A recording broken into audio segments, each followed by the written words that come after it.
ॐ अज्ञानतिमिरन्धस्य ज्ञानाञ्जनशलाकया चक्षुरुन्मिलितं येन तस्मै श्रीगुरवे नमः। जय श्री कृष्ण चैतन्य प्रभु नित्यानंद श्री अद्वैत गदाधर श्रीवासादि गौर भक्तवृंद। हरे कृष्णा कृष्ण कृष्ण हरे हरे, हरे राम राम राम हरे हरे। हरे Krishna. Srimad Bhagavad Gita, chapter 1, verse number 26. Tatra apashyat sthitan parthaha pitrinath pita mahan acharyan matulan bhratrin putran potran sakhin tatha shvashuran suhridascha eva senayo ubhayor api. There, from the midst of both armies, Arjun saw his paternal uncles, grandfathers, teachers, maternal uncles, cousins, nephews, grandsons, friends, father-in-laws, sons, and well-wishers.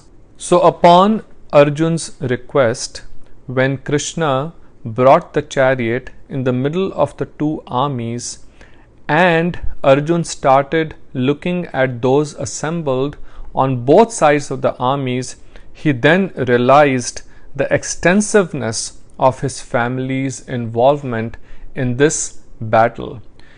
He could see everyone from his families. For example, Bhurishrava, who were his father's contemporaries, his own grandfathers, Pitamaha, Bhishma, and Somdatta. Then he could see his teachers like Dronacharya and Kripacharya, his maternal uncles like Shalya and Shakuni, his brothers like Duryodhan, Dushasan, then the sons like Lakshmana, his friends like Ashwathama, and well-wishers like Krit Varma. So his relatives, his friends, his well-wishers were now assembled to kill each other in this battle. Everyone from his immediate and extended family was there in this battle of Kurukshetra. Normally, when a battle happens, we are fighting with someone who is not belonging to our own clan, community, or family. Typically, it is someone attacking from a different country and you're protecting your land, your community, your family against that traitor.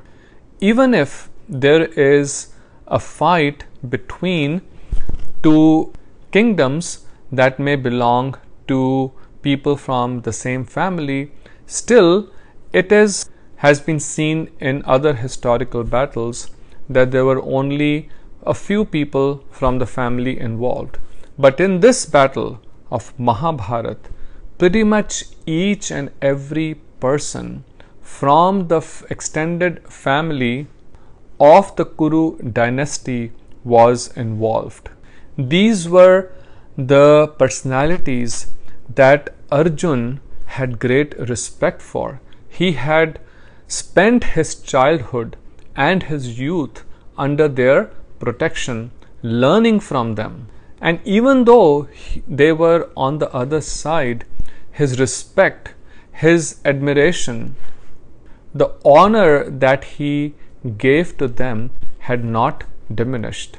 It is explained in Mahabharata that during the battle, when now it was Arjun and Dronacharya were going to fight, Arjun first shot an arrow which went close at the feet of Dronacharya, as if offering his obeisances to his great master from whom he had learned this art of archery.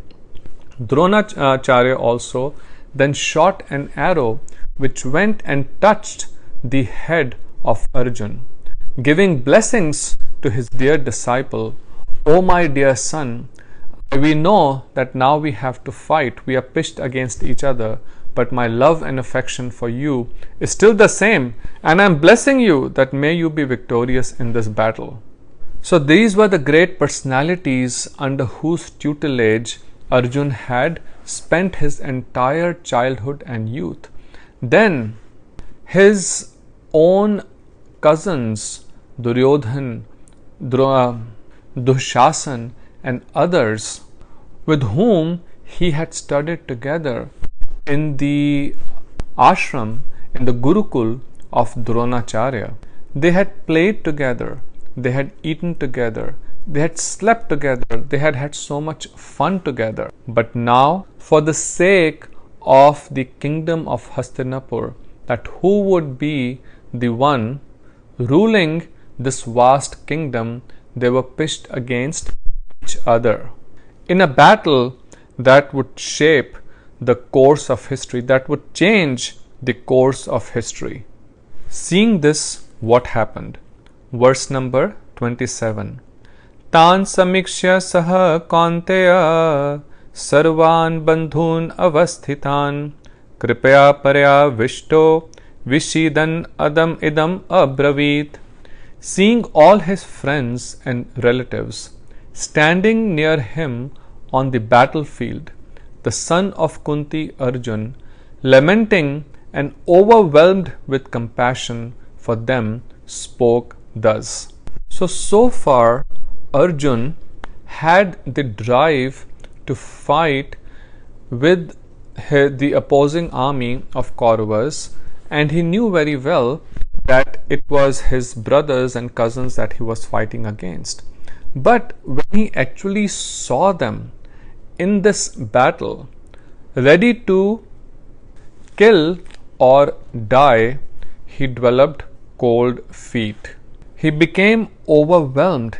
He started lamenting that, alas, what have we come to? We are ready to kill each other, our own brothers, uncles, grandfathers, teachers. What kind of battle is this where we are going to kill those that we love the most? He was overwhelmed with compassion. Compassion is a natural intrinsic quality of a devotee. Arjun is a great devotee of the Lord, and devotees by nature are very, very compassionate. Jiver Dayar Krishna Nam Sarva Dharmasar. That the dharma, the religion that a devotee follows, has two main parts of it. Jiver Dayar, being compassionate to every living entity, not just humans, but animals, birds, plants, each and every living entity, and constantly chanting the names of Krishna. There are 26 qualities of a devotee described in Sri Chaitanya Charitamrita. And the very first of these 26 qualities is that a devotee is very kind to everyone. And secondly, he does not make anyone his enemy.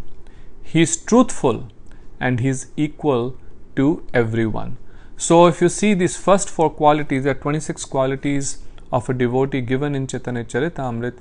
The very first four are all related to being kind and compassionate and being equal to each and every living entity. Actually, someone who does not have kindness towards others, who does not feel the pain, seeing the pain of others, cannot be considered a Vaishnav or a devotee. As in the famous bhajan, it is sung, Vaishnava jan to tene kahiye je pīḍa parāyi jāne re par dukhe upkar kare toye मन अभिमान ना आने रे, वैष्णव जन तो तेने कहिए जे, पीड़ पराई जाने रे. That a Vaishnav is such a person who understands the pida, the pain of others. Par dukhe upakar kare toy. He is always engaged in helping those who are in miserable situations. And how does he help? By giving them knowledge so that they can come out of the ignorance of being oblivious to spiritual reality. It is this ignorance because of why we are suffering in this material world. A devotee engages his entire life in helping others come out of this ignorance and helps them both spiritually, physically, emotionally, in every way that they can be situated on the platform of Krishna consciousness. A devotee is ready to sacrifice to any extent to help others. And we have so many wonderful examples of these in the life of our acharyas. The last thing a devotee wants to do is to usurp the possessions of others. Chanakya Pandit says, Matravat pardareshu, paradravyeshu loshtavat, atmavat sarvabhuteshu, yaha pashyati saha panditaha.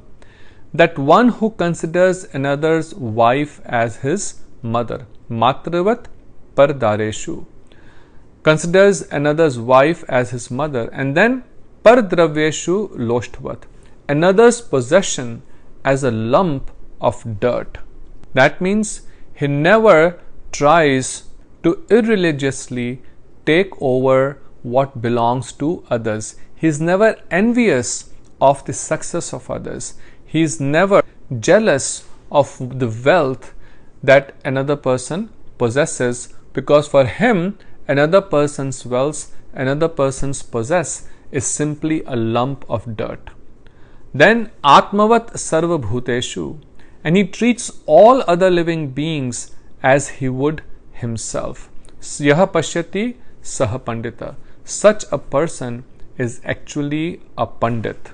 So Arjun is a great devotee, and he actually has the knowledge that one should not hurt others. On the other side, Duryodhan is not experiencing any such emotions. He and his other evil-minded associates have not even an iota, a pinch of feeling of compassion in their hearts. This is the difference between someone who is devout and someone who is demoniac. Now, this compassion that Arjun is feeling, is that compassion correct or not? The lamentation that Arjun will express in the following words, is that correct or not? And how Krishna will instruct Arjun to have him situated in the right consciousness and overcome this lamentation is what Bhagavad Gita is about. Our compassion needs to be properly placed. If one has committed a heinous act, then proper punishment must be given to that person. There are rules and regulations that one must follow while living in this life, and when one transgresses those rules, then there is punishment that is given for that. Now a devotee may be very, very merciful, and he may be ready to excuse those who have committed wrong against him. But the Lord never forgives someone who has hurt his devotees. And Krishna is going to fix this in this battle. Even though Arjun is ready to forgive the Kauravas, but Krishna is not ready to do it. Therefore, we must be very careful not to commit any offenses against the devotees, because even though the devotee may be ready to forgive, but Krishna is not ready to. Now what Arjun says to Krishna out of this immense feeling of lamentation and grief, we will discuss next time. Till that time, Hare Krishna, Radhe Radhe, have a very blessed day.